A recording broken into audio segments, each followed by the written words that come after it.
نے پہلے بھی عوام کے فیصلے کو تسلیم کیا ہے، آج بھی عوام کے فیصلے کو تسلیم کرتے ہیں اور آئندہ بھی انشاءاللہ عوام کے فیصلے کو تسلیم کریں گے۔ آج کی شکست فاتحانہ ہے، یہ کھیل کا دی اینڈ نہیں ہے۔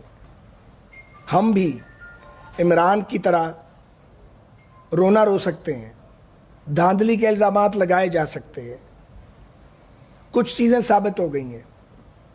سب سے اہم بات یہ ہے کہ یہ شخص ایک بار پھر اور اس کے ساتھی جھوٹے ثابت ہوئے ہیں۔ کس حوالے سے؟ کہ یہ نتائج بتا رہے ہیں کہ establishment, election commission of Pakistan, وفاقی حکومت اور پنجاب کی صوبائی حکومت مکمل طور پر غیر جانبدار تھے، اور یہ ایک سیاسی مقابلہ تھا جو سیاسی قوتوں کے مابین تھا۔ ثابت ہو گیا کہ ریاستی اداروں اور حکومت کی جانب سے کسی کی بھی قسم کی کوئی دھاندلی نہیں کی گئی۔